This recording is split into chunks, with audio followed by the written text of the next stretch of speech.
But the walled gardens are withering, and the access class is becoming an asset class.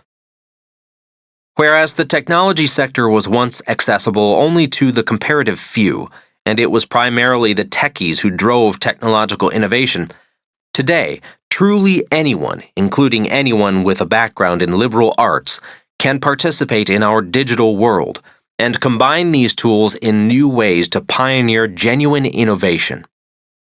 In fact, many of the tools are free and are easily accessed through the web.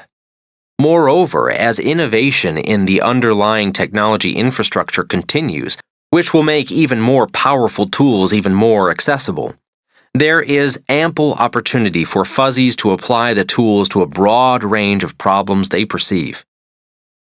We've already learned about how Kaggle and the Good Judgment Project are making the highest quality data analytics accessible. They are only two such services. Forrester Research issued a report in 2015, the Forrester Wave, Big Data Predictive Analytics Solutions, that identified 13 other big data analytics solutions services providers, including IBM, Dell, Microsoft, and Oracle. And data analytics are only one of many technologies being made more available. Much of the democratization has been spearheaded by techies and has developed as a natural consequence of simplified architecture and interfaces. But some leading innovations driving technology's accessibility have actually been pioneered by fuzzies. Services for hire, from prototyping to customer management. The most basic requirement for launching any technology product or service today, and really a product of any kind, is creating a website.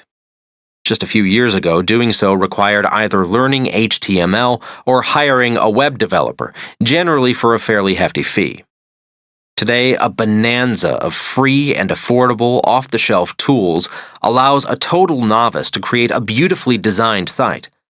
All one needs to do is simply select a template and then do some customization of it by clicking on and dragging into it pre-designed elements, such as rotating carousels of photographs or a shopping cart feature.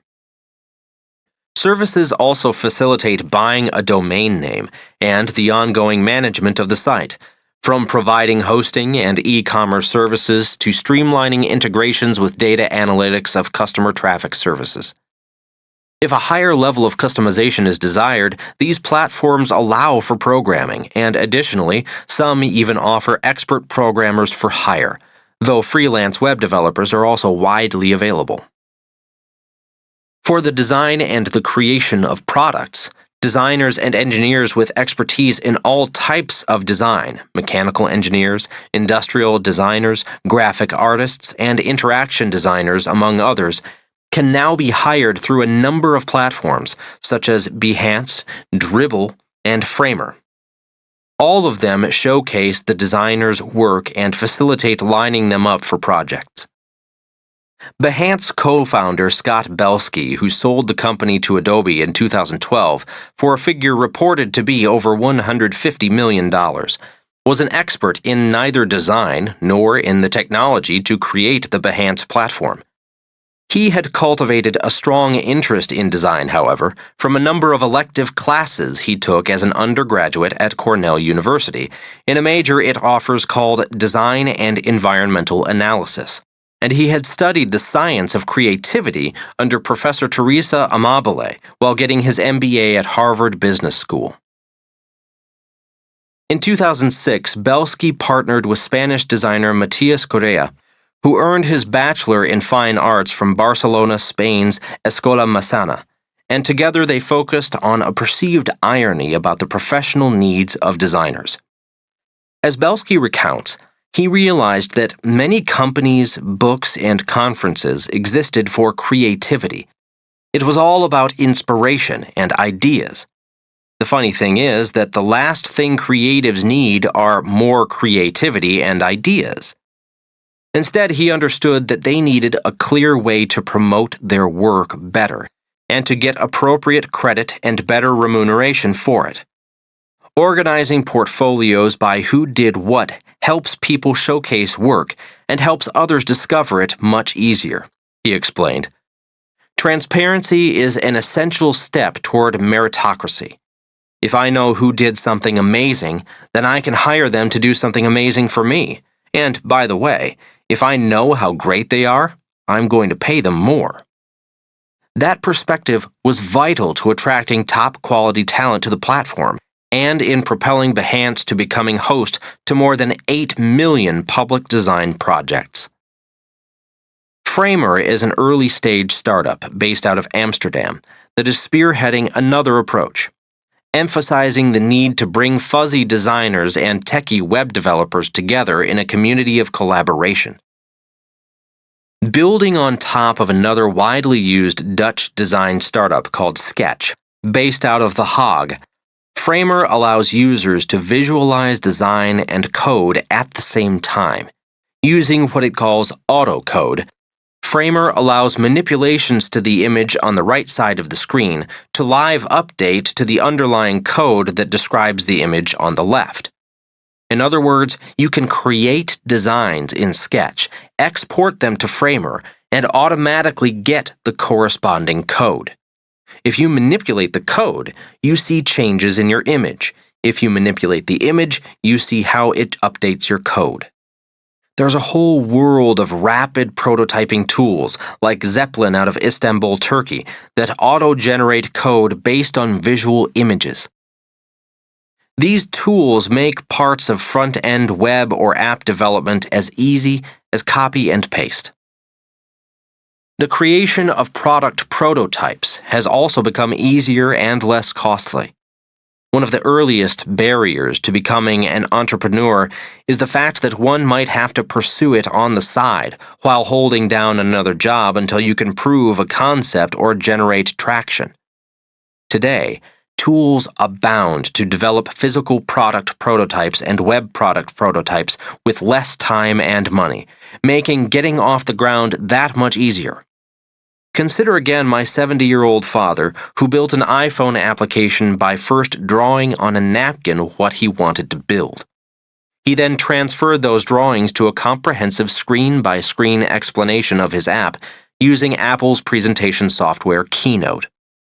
He then figured out the basic commands the app needed to be able to handle and began reading on the web what he needed to learn. He taught himself some aspects of code, but when he ran into challenges, he was able to hire a programmer in India to help him.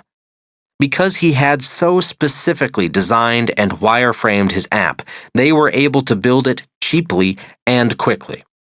Once he'd identified in detail the problem he was solving and how a user would navigate, he was able to guide the programmer through the logic and the designer through the necessary storytelling.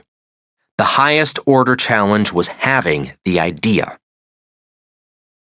For those who want to create physical product prototypes, the rapidly evolving technology of 3D printing allows an entrepreneur to digitally send product designs to the printing machine and to create a prototype in a range of materials that can be fed into the machine, whether plastic, metal, or even ceramics.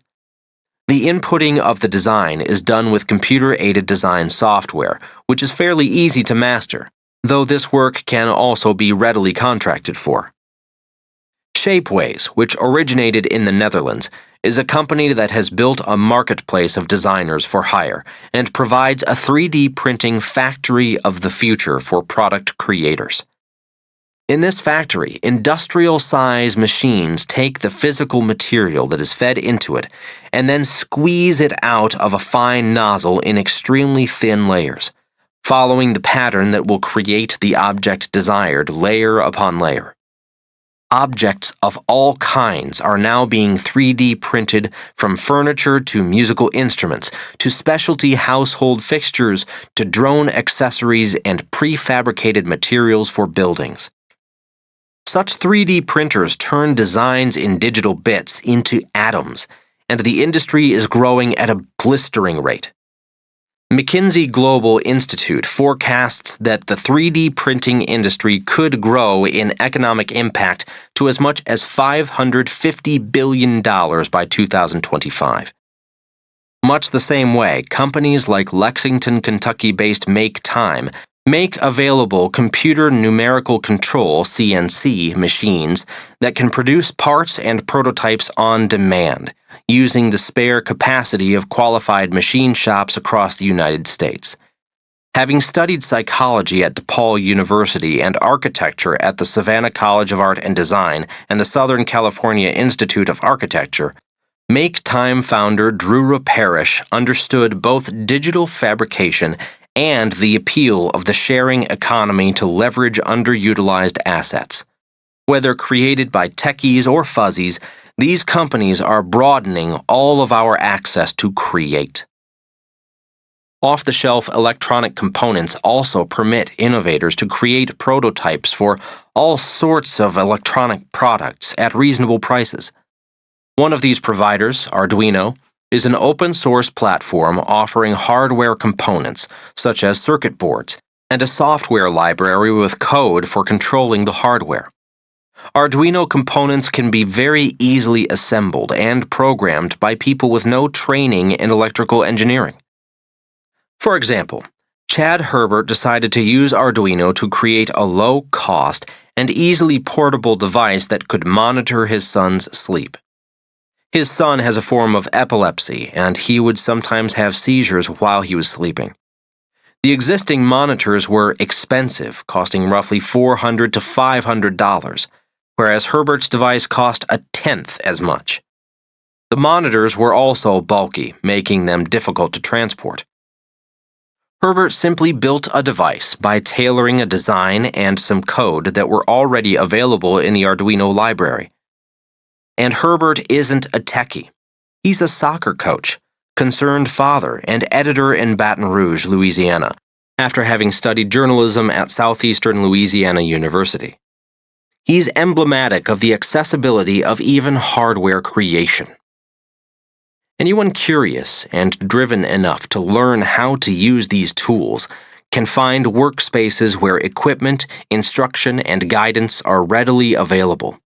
These hack spaces have popped up in droves in cities worldwide. One example, Tech Shop, with locations in 7 states, offers a membership and provides access to millions of dollars worth of equipment for product fabrication, including metalworking tools, laser cutting devices, an electronics lab, 3D printing, and classes. For $150 per month, these platforms can draw out the creative maker in any of us. But of course, anyone can access all the tools they need from the cloud by sending design files to Make Time. We just want to be the largest U.S. machine shop that anybody has access to, says Parrish, referring to his digital marketplace for distributed manufacturing. Another tool helpful for hacking together prototypes is basic videography. Innovators can create a video that shows how the product will work before any of the heavy lifting is done.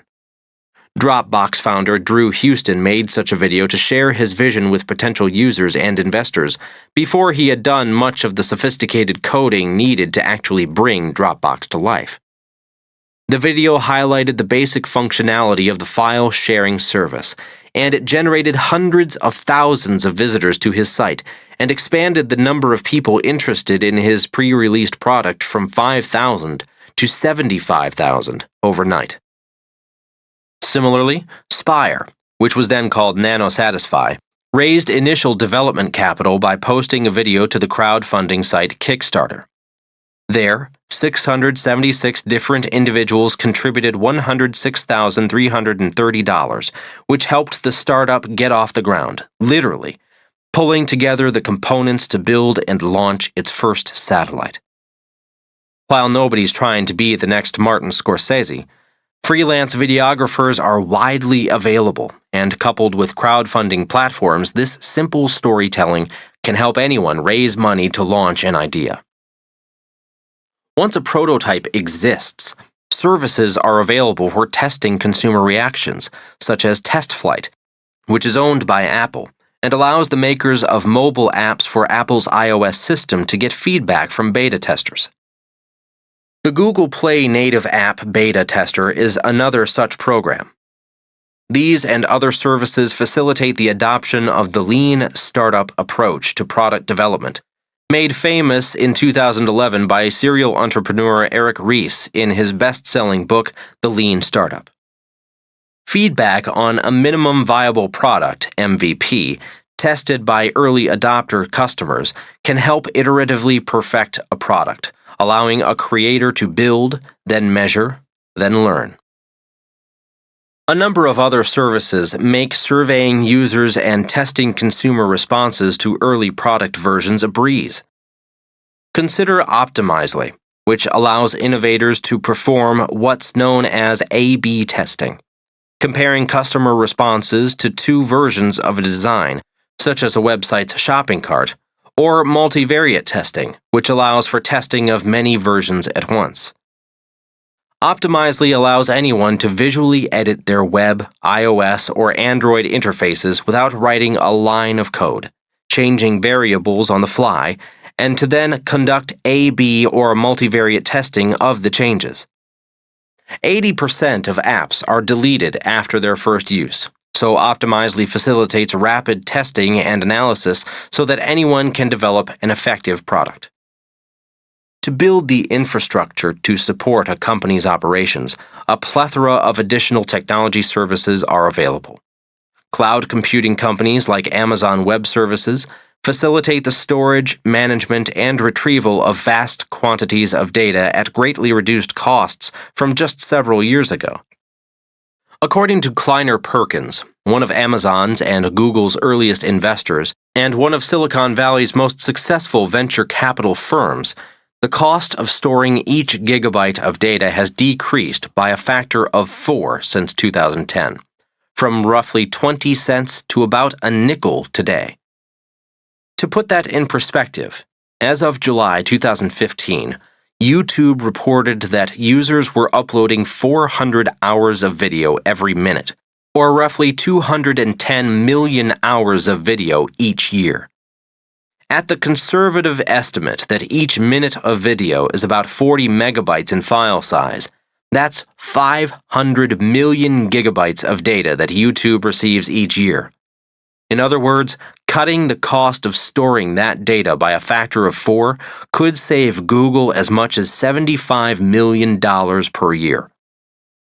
And that's not even accounting for storage redundancy, where the same information is kept multiple times over, meaning the cost savings are even more pronounced. Services for receiving payment, controlling inventory and shipping logistics, running a sales operation, and conducting ongoing customer relationship management are competing furiously to support startups.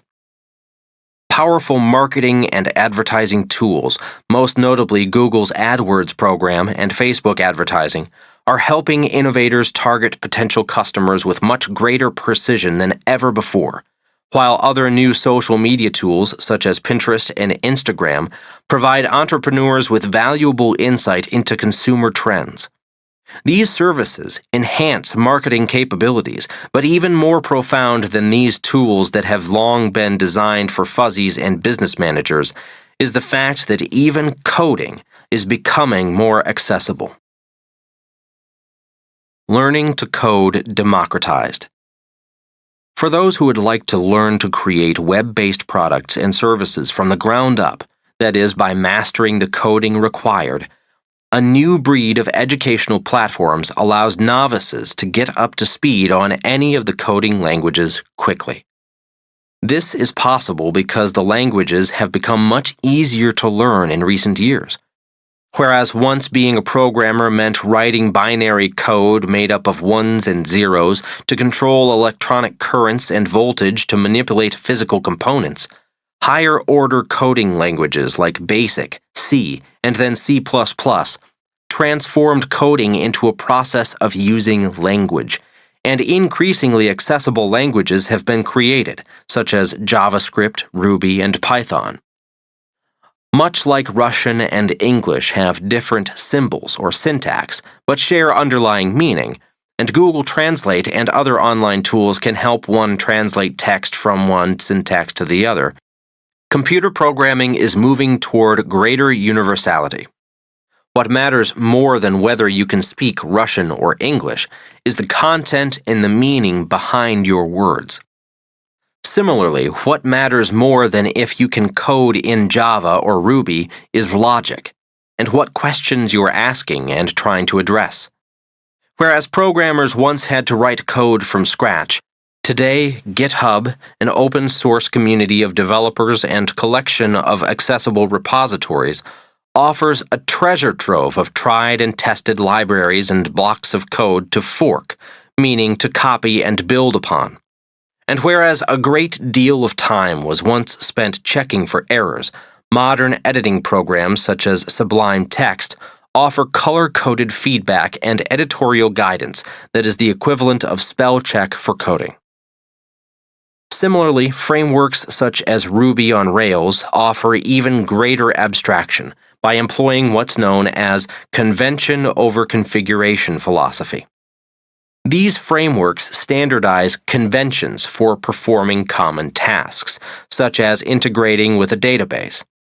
Whereas Ruby might require 20 lines of code if a developer were to configure it originally, Ruby on Rails brings it down to 2 lines of code by allowing the developer to use the convention, making standard tasks extremely easy to perform, highly reliable, and more secure than in the past. And these frameworks aren't confined just to Ruby. Rather, there are frameworks for nearly all languages. Django is a framework for Python, while Express is popular for JavaScript. YouTube is justifiably famous for cat videos, but it also offers a treasure trove of tutorials in almost all programming languages, available for the price of watching only 3 seconds of advertising. The platform even offers viewers the option to skip over the ads. If you want more curated pedagogy, there's the well-known Khan Academy, with short and remarkably effective lessons for free. For the development of iPhone apps, Apple offers what it calls playgrounds, where anyone can learn to code. They provide a library of snippets, which are blocks of code for specific types of tasks, and a quick-type keyboard that makes coding more intuitive. Apple's playgrounds offer a fast track to building complicated applications for anyone willing to read the basic how-to instructions, also on the Apple website. Massive Open Online Courses, MOOCs, offer instruction in most computing languages as well as every other aspect of technological innovation, all for free. And many of these courses are straight out of Ivy League lecture halls.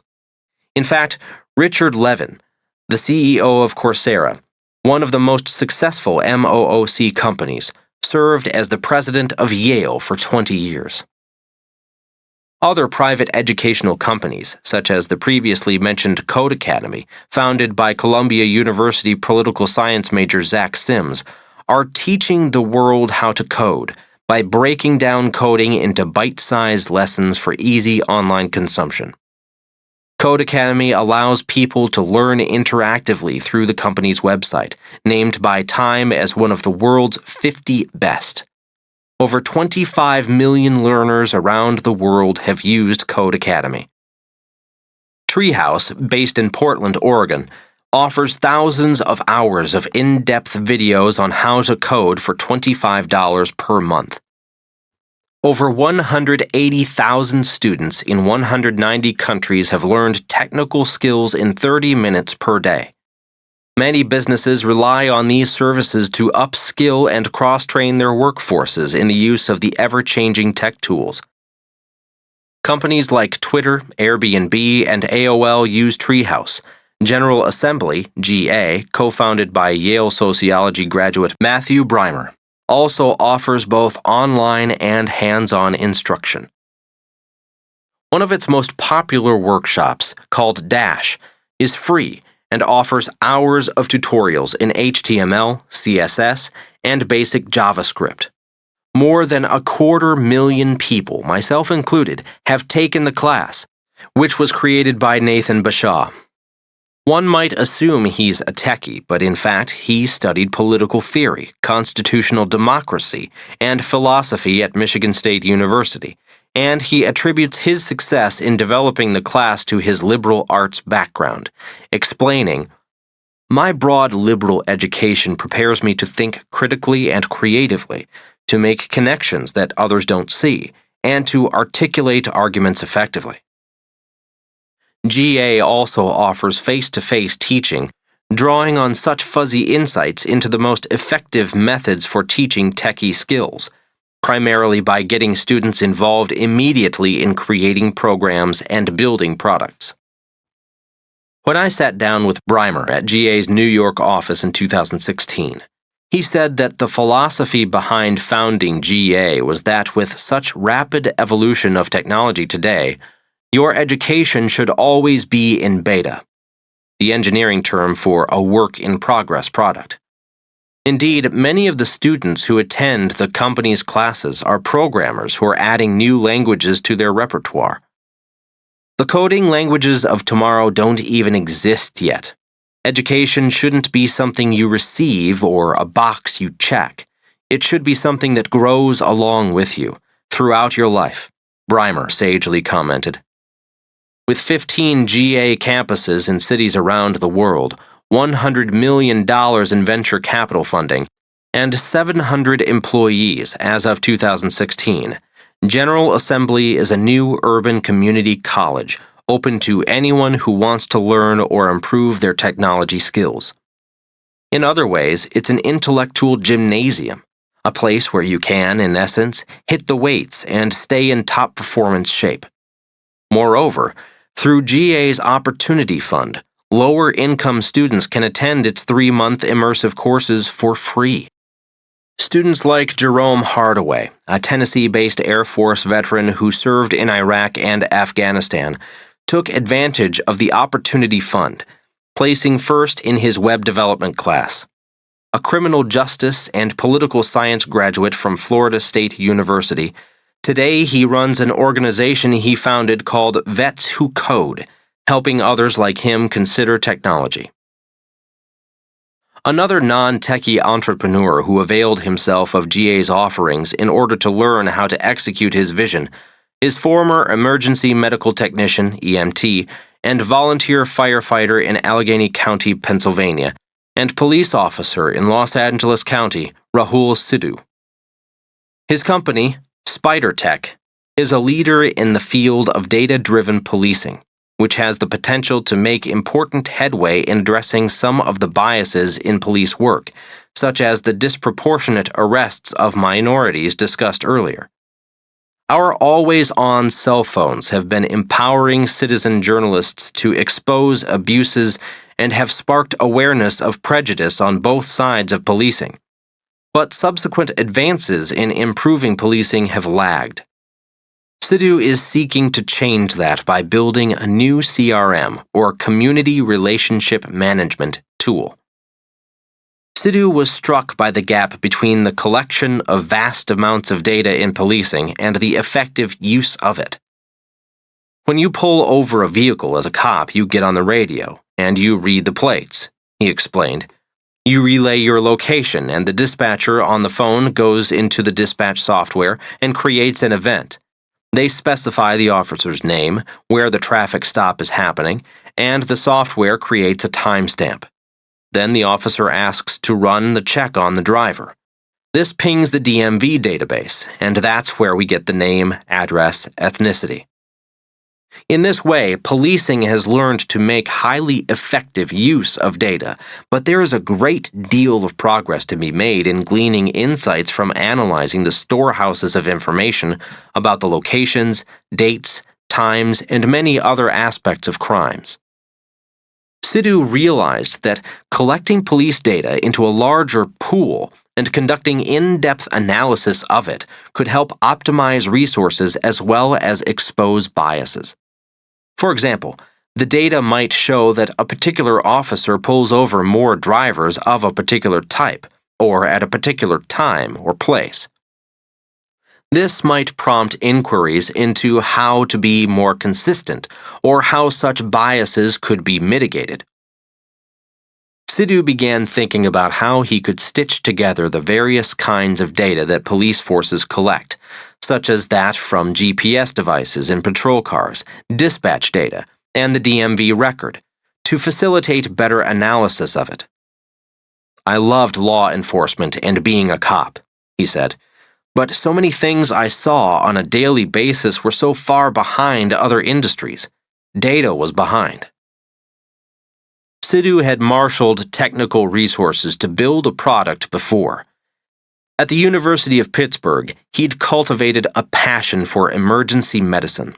He worked as an EMT, and he had a patient die just 10 minutes after he dropped her off at the hospital.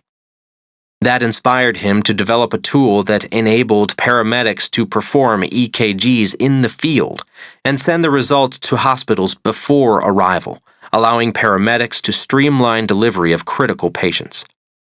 He worked with medical professionals and engineers to build the device, and he developed the confidence to steward tech resources even though he himself wasn't a techie. In fact, when he started, he knew nothing about coding, and he decided to learn. He took a 720-hour intensive course at GA in all aspects of web and mobile development. He then took a 160-hour immersive course in sales and business development that taught him how to pitch the product and manage sales and customer relationships, and a 12-week intensive course in user experience design, which explored the design process and product management skills for creating prototypes, then testing them, and moving forward to build a final product. When his CTO, a full-time Google employee, wasn't willing to leave his job to start a company, Sidhu's web development instructor, Kananaya Cerny, asked him out to lunch and offered to step in. Sidhu also asked Glendale police officer Elon Kaiserman to take charge of business development, thinking back to a moment they'd shared face down in a sandpit at the Los Angeles County Police Academy when they'd committed to work together in the future. SpiderTech now offers a wide range of services to police forces, using data to identify sites where traffic accidents are most likely to occur, and to better monitor and allocate officers' patrolling time, and also to communicate more effectively with the communities they police by sending out automatically generated public reports about arrests and crime levels. The establishment of better relationships with communities is at the core of Sidhu's vision, and admittedly something that's vitally needed across America today. "This isn't just a tool," he said. "It's something that can overhaul culture. If you have an agency using data to see where officers are struggling, where they're doing well, the parts of town that require a little more patrol than others, or if you're using data to issue reports to any citizens who call for police service, then you're enabling the force to impact the community. You don't just end up changing the culture of the police department, you end up changing the culture of the entire community." Mike Sherling spent 25 years in the Burlington, Vermont Police Department, over 7 of those years as chief of police. He was witness to 3 computer system overhauls during his tenure. Early on, he recalls, "We had typewriters and carbon paper to do affidavits. With 100 officers, the Burlington police force is the largest in the state, but even so, it receives many more service calls a year, over 40,000, than it can handle." Sherling became excited about SpiderTech, which helps automate follow-up communication regarding calls from the public and in dealing with arrests, as well as helping police share information with the community about exactly how the department is responding, thus building trust. He became an advisor to the company following his retirement from the police force. What's most interesting about Spider's services is that they've been developed atop a number of existing resources, requiring no new investment by police forces in terms of additional tech hardware. The founders worked with existing vehicle and police hardware and employed software tools to use it in new ways. Most police departments have GPS units in the cars, but use them for real-time tracking of their assets, Rahul explained. We've built algorithms to look at this same GPS data over time, not to say where they are, but to start predicting where they might have to go next. The same GPS data, looking historically, can be repurposed to understand patrol presence and correlations with crime rates. As big data can only go so far, Spider's community relationship management platform uses technology to extend, as much as possible, human engagement into a citizen's pocket via their smartphone. Liberal arts graduates can tap into all of these remarkable resources to apply their insights into human needs and desires to create breakthrough solutions. And those, like Rahul, experienced in the very real-world spectrum of human problems to be tackled, can lead the charge in finding new ways to apply these tools to improve our lives. As we saw with the limitations of big data, all of the marvelous new technologies require human input and insight into human desires and foibles, for their potential to be realized. In the following chapters, we'll meet a host of innovators who are grounded in the liberal arts, and who are figuring out how to make our machines more humane, if not necessarily more human.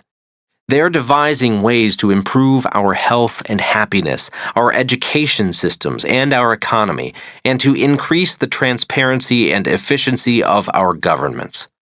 All this demonstrates that with ever more powerful tools, we still require the timeless qualities that make us human.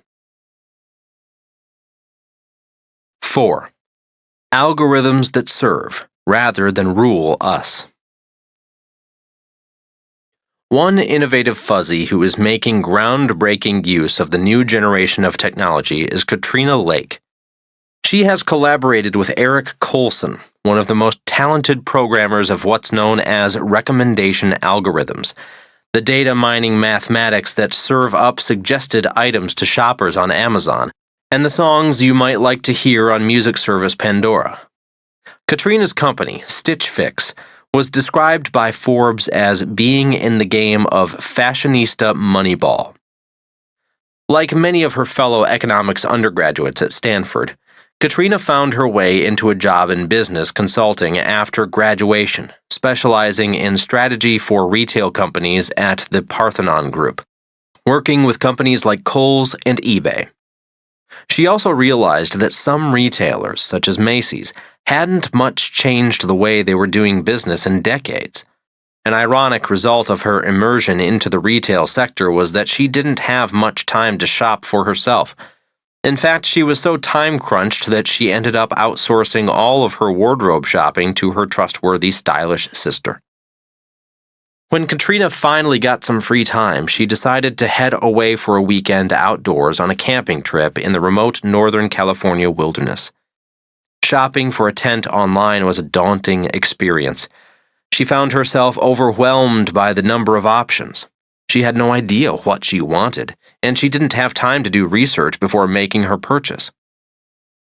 Buying a tent really shouldn't be this hard, she thought. Suddenly, she realized that there was a gap in the retail services industry.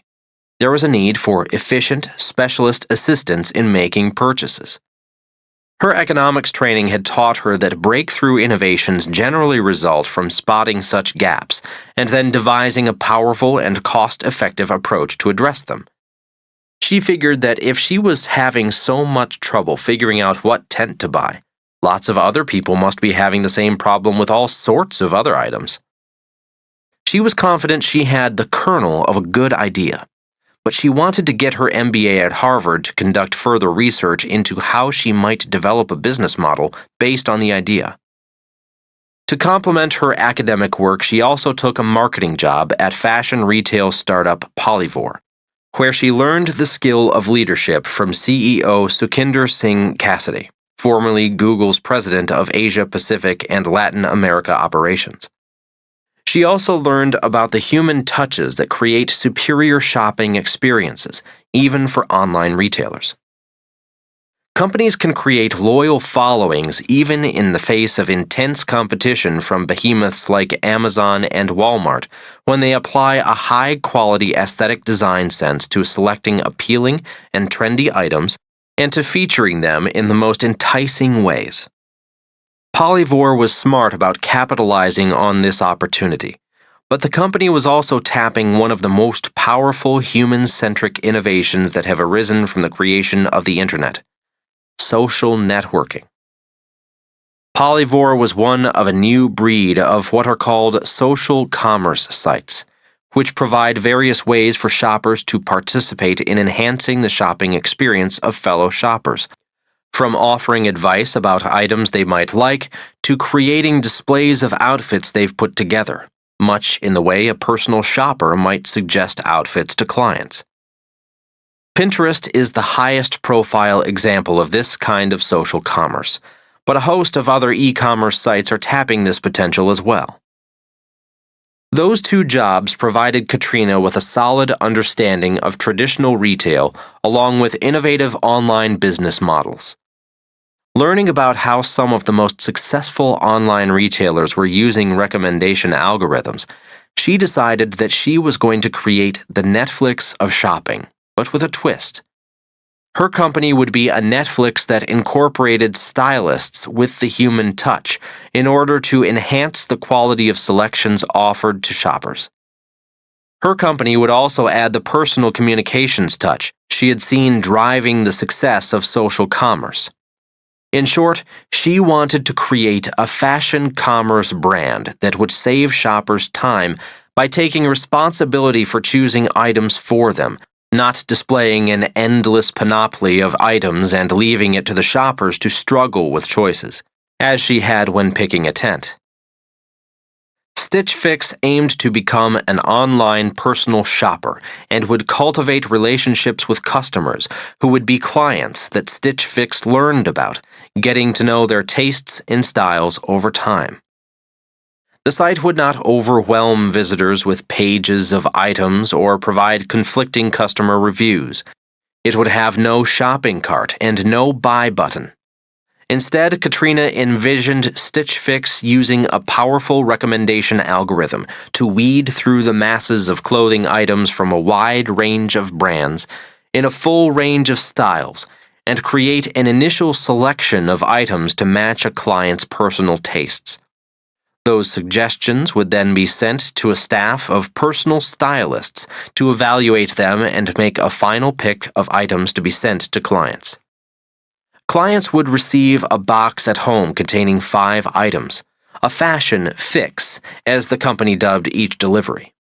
They could try the items on in the comfort of their homes, just like sunglasses company Warby Parker had pioneered, at times that were convenient for them, and they would be able to return any items they didn't want to purchase. Stitch Fix would additionally pick up the cost of return postage. For this business model to work, the recommendations would have to be outstanding. Without strong sales, the costs of inventory management, hiring the staff of personal stylists, and shipping would quickly sink the startup. Katrina's vision was bold. So bold that some 20 venture capital firms turned her down as she sought funding, often based on the fact that she had no technical skills in building the recommendation technology necessary to make the program work.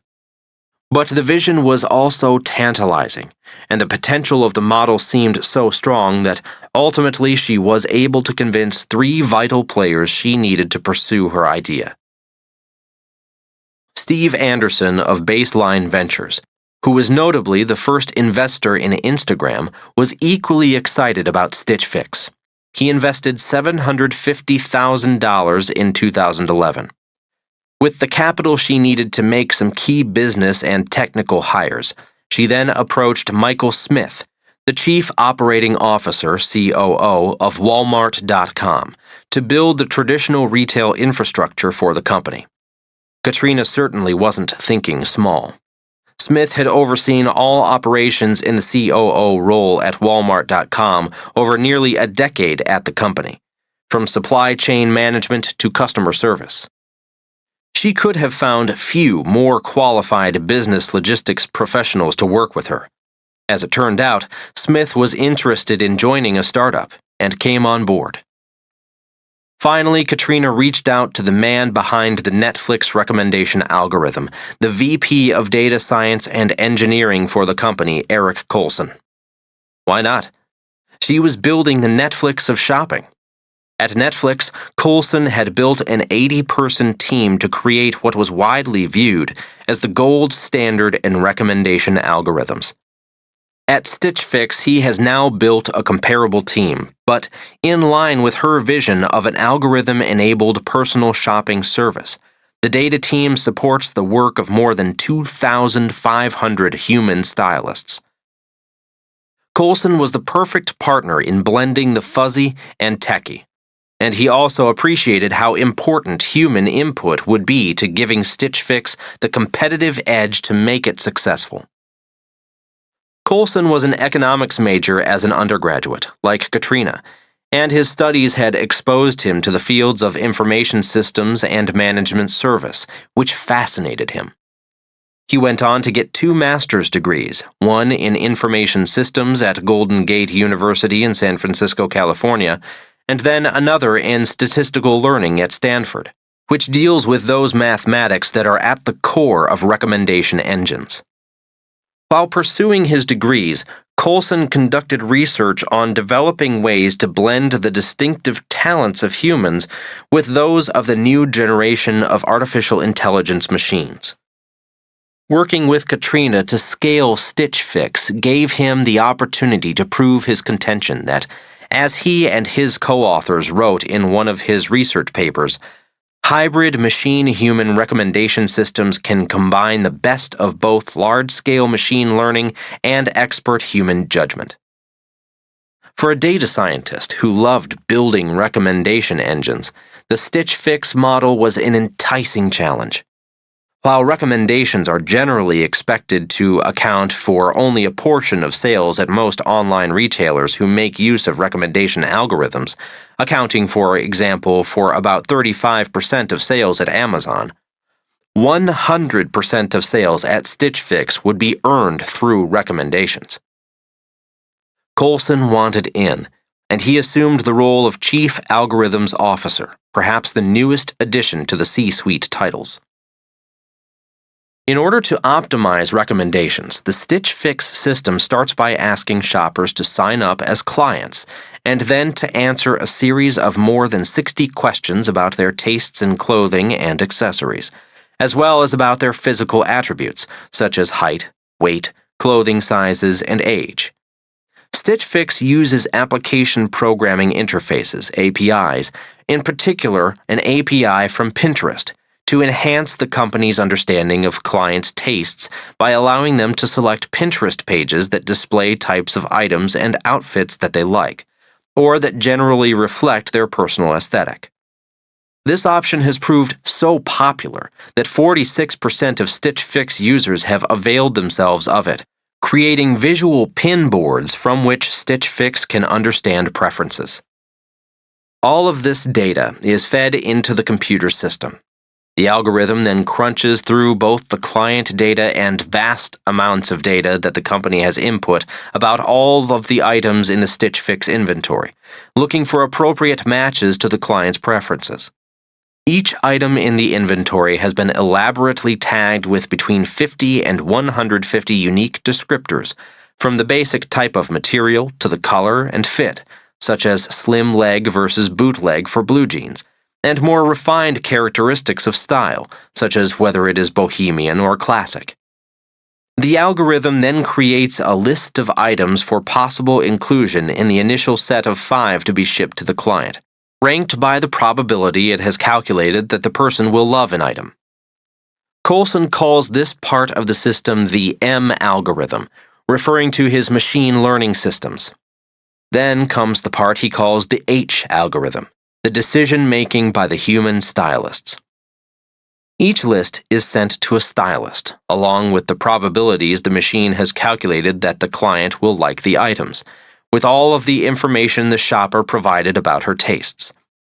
To make the final selection of the 5 items, the stylist applies a nuanced understanding of fashion aesthetics and of cultural factors involved in clothing selection, such as types of looks that are trending as newly popular in the shopper's area of the country and which styles are considered age-appropriate for a shopper. We make no attempt to get the machines to act like humans, nor should it be the other way around, Coulson said at Data Driven NYC in 2016, a lecture series on data science put on by Firstmark Capital. We want each to leverage their unique abilities. We have these wonderful complementary key resources that we leverage. But Coulson hasn't stopped there. He has taken the process of augmenting human abilities a step further. His team is even using algorithmic learning to help mitigate biases in the judgment of the stylists, which are subconscious but can be detected by sophisticated data analysis. For example, each stylist has their own style preferences and also their own sense of what styles are modern versus traditional, hipster versus fashion-forward. Stylists also inevitably have personal biases about which items would look best on a shopper, which may conflict with the shopper's desires. So, Coulson has programmed the algorithm to look for such biases in the set of selections sent by each stylist to shoppers over time. He then continuously refines both the routing of shoppers to stylists and the tailoring of the set of items that are sent to the stylists to choose from, in order to make better and better matches. For example, if a stylist sees only the age of the client, they may have a different bias than if they see age and a photo. By seeing both, the stylist might learn that one older client has a younger aesthetic, and perhaps a young client has an older aesthetic. They may act on any number of biases. By viewing the stylist's behavior as a data science classification problem, Coulson's team treats the stylist as unchangeable, rooted in their ways, and instead uses its algorithm to refine the choices given to the stylist to account for and help mitigate their bias. In other words, Stitch Fix never tries to change a stylist. Stitch Fix uses technology to ensure that each stylist delivers the perfect fix.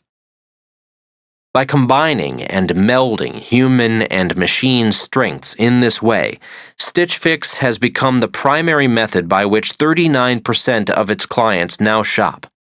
The company is growing at a fast, yearly clip. That growth has also spurred an infusion of additional venture backing from some of the most respected investors in Silicon Valley, such as Uber board member and benchmark capital partner Bill Gurley. Gurley noticed that his assistant was spending her discretionary income on Uber, and a then unknown styling service Gurley came to discover as Stitch Fix. Katrina Lake is one of the best I've ever worked with, he's admitted. With Gurley in her corner, Katrina has also been able to make executive hires of top experts in the fashion business, such as Julie Bornstein, the former CMO and Chief Digital Officer of Sephora and head of e-commerce for the millennial lifestyle brand Urban Outfitters. Katrina Lake was not intimidated by the technical challenge of creating her own online company. She realized that the resources of Silicon Valley were open to her, that the tech world is not a walled garden accessible only to tech gurus. She also understood that those who have tech skills are deeply in need of the kinds of talents that fuzzies have to offer, helping not only to bring the human touch to technology, but also to make creative connections, such as how a subscription service model like that of Netflix could be applied to a retail fashion business. Netflix had been around for a decade, but it took someone hungry and foolish enough to try to apply the Netflix core model to fashion. Today, Katrina, named to Fortune's 40 Under 40 list for 2016, is at the helm of a 4,000-person company making $250 million in revenue off having raised only $50 million in venture capital. Humans are behind the curtain of artificial intelligence. The ability of algorithms to sort through and respond to the overwhelming amounts of data being gathered about an individual's interests and behaviors opens up a wealth of opportunity to serve human needs and desires better. A potential that businesses, not to mention governmental institutions, have only begun to tap. The vast improvements in the power of algorithms have led some analysts to predict that they will increasingly manage and perhaps later replace human workers, but the standout innovators actually working to craft better and better algorithms tend to see that future differently. Like Coulson, they advocate using algorithms to augment human talents, and they caution about the limits of pure math in replicating human skills. Another leader in the application of algorithms to create a breakout service is Paul English, the founder of travel booking website Kayak. He is undeniably techie, having studied computer science as an undergraduate at the University of Massachusetts, Boston. He's exactly the kind of guy you'd think would discount the role of humans, yet, like Coulson, he thinks humans and machines work best together. English is a big fan of building artificial intelligence into products with technology like chatbots, but he calls himself an AI realist. Today, English is using new tech tools to reinvent travel booking for a second time, launching a company called Lola. The service uses a chat interface, referred to as a chat bot or messaging app because of some automated response features, to allow people to book trips conversationally from their mobile phones, no pesky searching and filtering required. For example, if you chatted, "I'm looking for a flight from San Francisco to Austin next Friday," the chatbot might respond by asking, "Are you traveling alone?" Or, "Is this a one-way trip or do you need a return flight?" But Lola's chat function can handle only a limited number of the tasks the service must perform, so English also employs a staff of human booking agents. He appreciates that human needs can be quite complicated, and algorithms can quickly become flummoxed by requests. While providing basic information about flights is straightforward, consumer preferences in booking hotels, for example, involve all sorts of psychological factors, such as how trendy a hotel is, or the thread count of the sheets one hotel uses versus another. And the same person might have quite different preferences in some instances than in others. For example, when you're on a business trip, a hotel close to the airport might be preferred, while one in the center of the action of a bustling city might be the choice while on vacation. It's going to be some time before AI can take the majority of requests, English said. He also highlights that it's going to take an extremely high level of confidence in the quality of service that bots can offer before brands like American Airlines or Hilton Hotels allow their services to be managed by machines. Until then, humans will continue to play a significant role directing artificial intelligence for human benefit.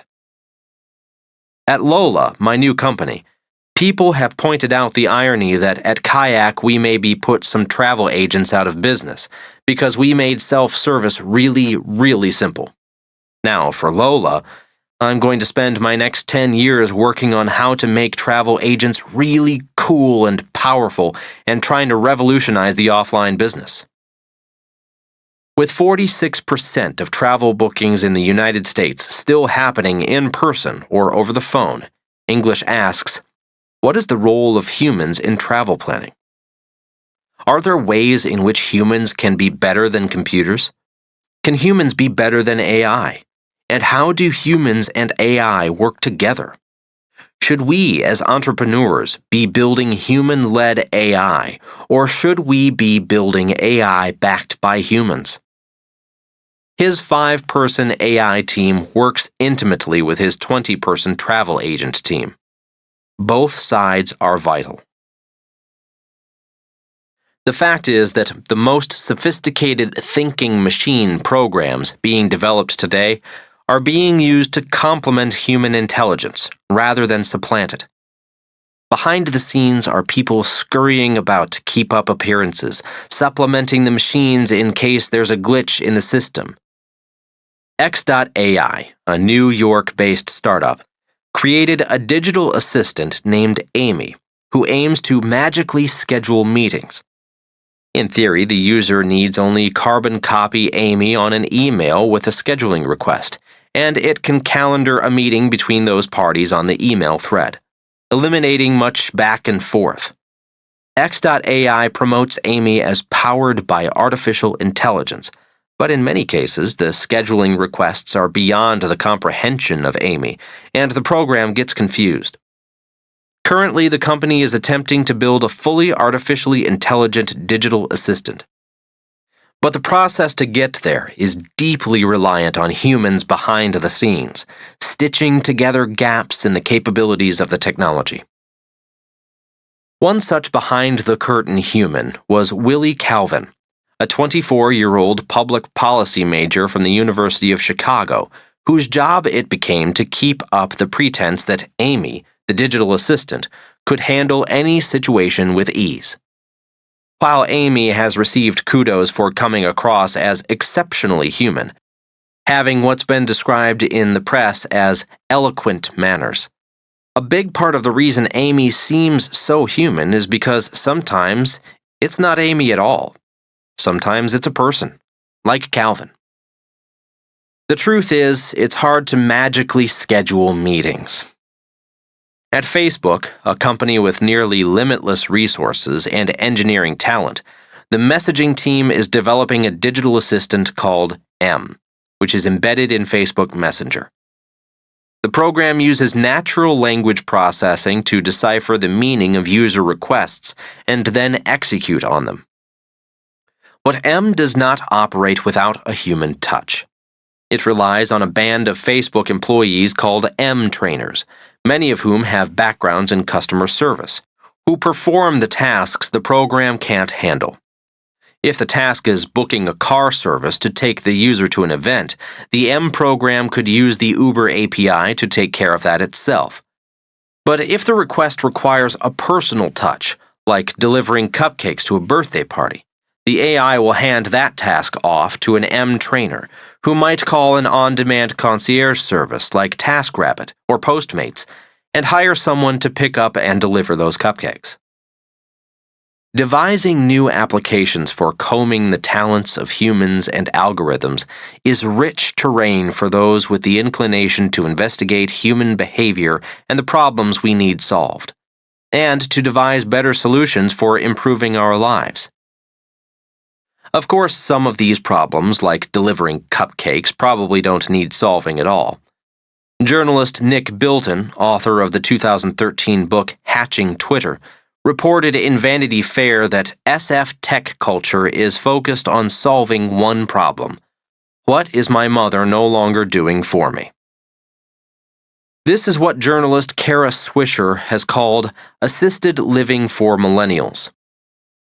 Those with a liberal arts background in considering the nature of human life and society, the quirks of our psyches, and the norms behind our behaviors, and who have been taught creative thinking and communication skills, are prime candidates to play leading roles in finding meaningful ways to apply the technology. Technology companies have barely scratched the surface of such opportunities to make their products and services more humane and therefore more appealing. Machines gone wild. Pedro Domingos is a professor of computer science at the University of Washington and the author of over 200 technical papers in data science. In 2014, he won the highest award in data science, the SIGKDD Innovation Award, given for outstanding technical contributions in the field of knowledge discovery in data and data mining. He had invented a new open-source technique for mining data streams. In his 2015 book, The Master Algorithm, How the Quest for the Ultimate Learning Machine Will Remake Our World, which heralds the advance of algorithms, he also concedes that computational complexity is one thing, but human complexity is another. Computers are like idiot savants. Learning algorithms can sometimes come across like child prodigies prone to temper tantrums. Tay, the name given to an artificial intelligence-powered female chatbot that Microsoft released to the web in March 2016, was one such savant. Tay was a bot powered by machine learning. Tay was trained on social data from Twitter and conversations from messaging apps Kik and GroupMe. Microsoft decided to make Tay a member of Twitter, and suddenly the data with which the bot was learning was live internet content, directed at her from all sorts of Twitter members. Capable as Tay was, within minutes of the bot going live on Twitter, users began to see through her programmatic responses and sent messages to see what they could get Tay to say. Some users commanded Tay to repeat their own statements, many of which were very offensive, and Tay dutifully obliged. Others, part of the online message board called 4chan, began to coordinate together, escalating an already crass digital prank. When asked about the Holocaust, the bot responded egregiously with a clapping hands emoji. Microsoft quickly pulled Tay from the site and announced it would make some adjustments. Some of the most thoughtful coverage of the Tay debacle was written by tech-savvy fuzzies such as John West, a front-end developer who studied philosophy as an undergraduate at Oberlin College. Prior to writing for the online magazine Quartz, West worked as a programmer, and being both a fuzzy and a techie, he offered an especially trenchant analysis of the Tay affair, writing, "The question we always ought to ask ourselves before leaping headlong into the unknown with new technology is, who benefits?" Another writer, Lee Alexander, a reporter at The Guardian newspaper, offered keen insight about how Microsoft had not considered the social norms at play on Twitter, writing, "Microsoft apparently hasn't learned anything from the countless headlines about how Twitter users like to talk to visible women. Everything from gleefully anarchic trolling to threats and abuse. Otherwise, it would have seen this coming." Fuzzies, grounded in the liberal arts' concern for protecting and enhancing the quality of our lives, and not only invested in the pure mission of advancing technological capabilities, are needed to bring caution and sensitivity to innovation. It's possible to be experimental and conscientious and to move fast without necessarily breaking things. Without attention to the human factors in the ways that technologies are deployed, we run the risk of many more serious consequences than Tay's bizarre offenses. The negative consequences so far have been unintentional, and that's one reason that diversity of thought and expertise in contemplating human issues is so important. To keep step with the increasing power of algorithms, companies must make a greater effort to embed thoughtful human analysts into the product development process, just like anthropologist Melissa Sefkin is helping Nissan by designing autonomous vehicles, in order to ensure that machines are well integrated into our lives. The damage that might be done by an algorithm gone wild should not be underestimated.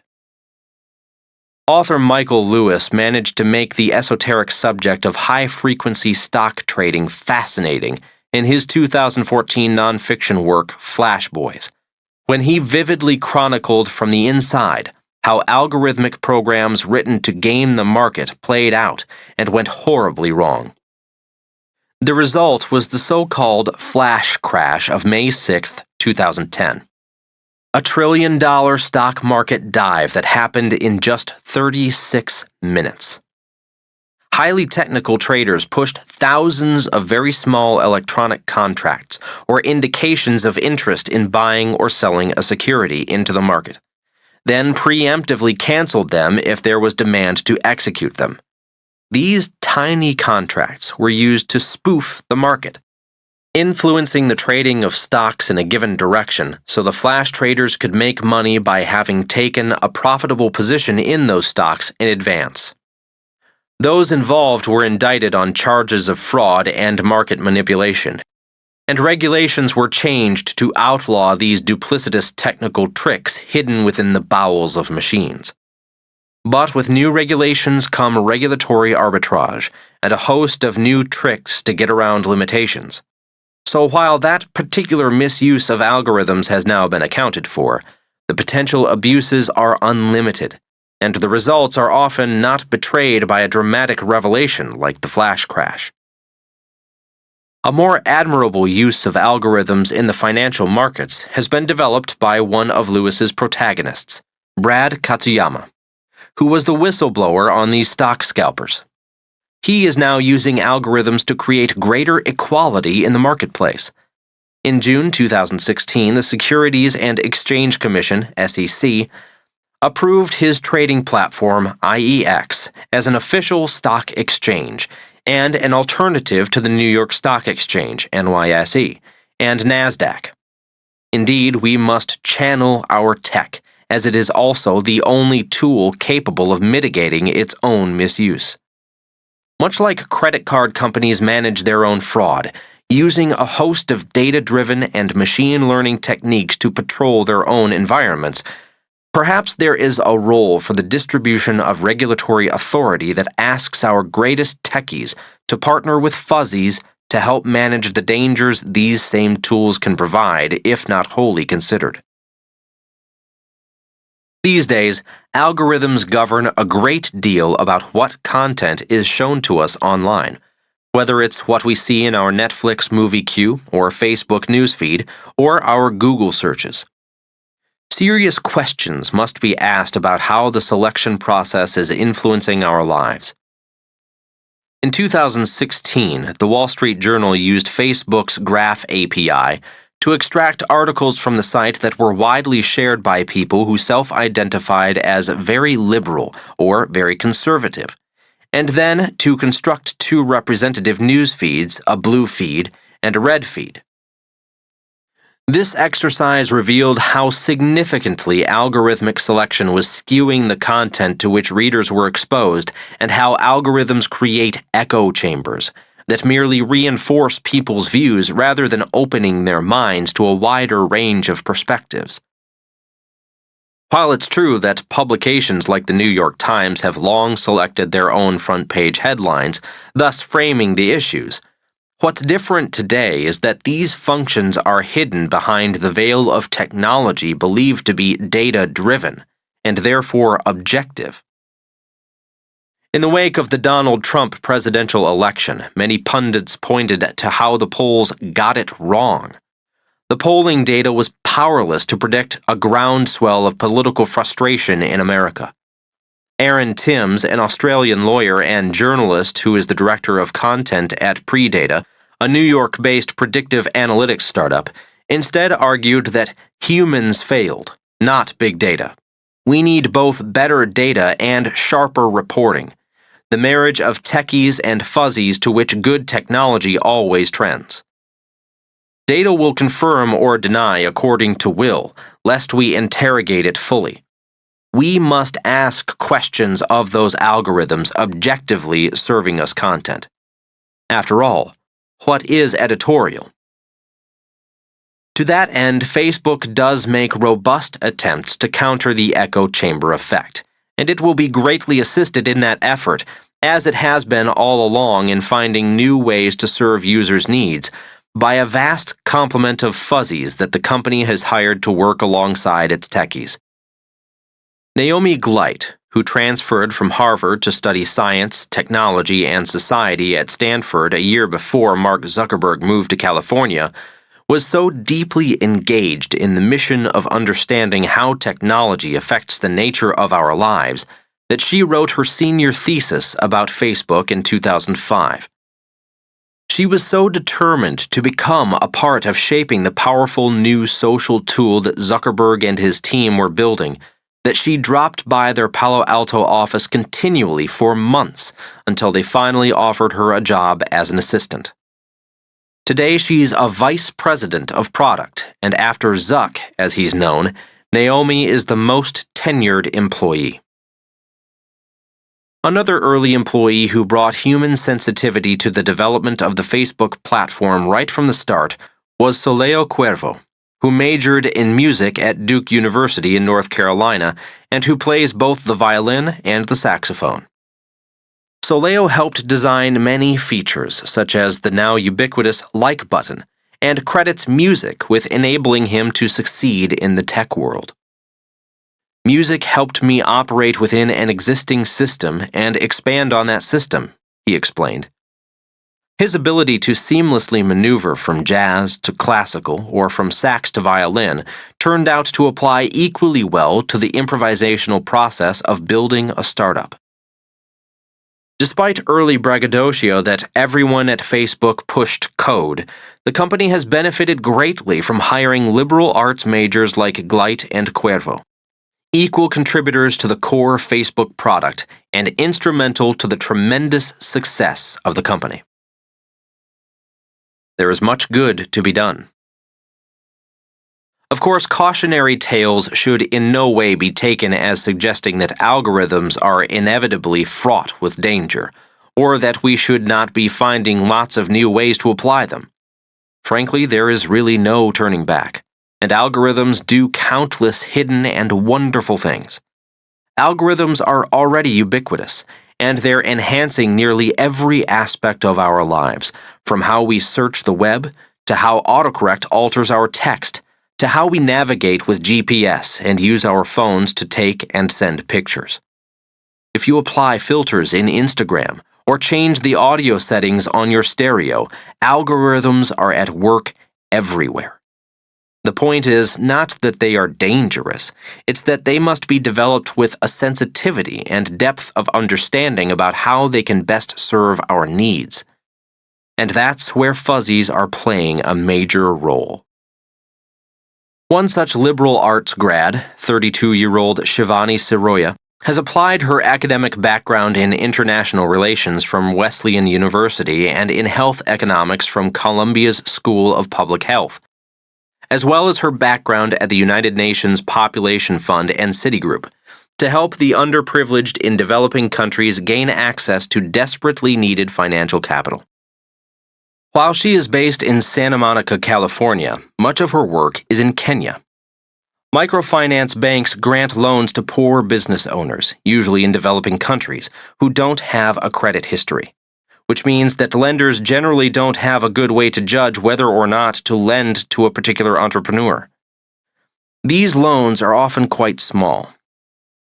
Traditional lenders usually have to send staff into the field to meet with borrowers in order to evaluate their creditworthiness, an expensive process that means interest rates on microloans can be really high, sometimes exceeding 25%. As a result, small and medium business owners, the engine of a developing economy, are often left behind, unable to borrow the necessary capital to grow their businesses.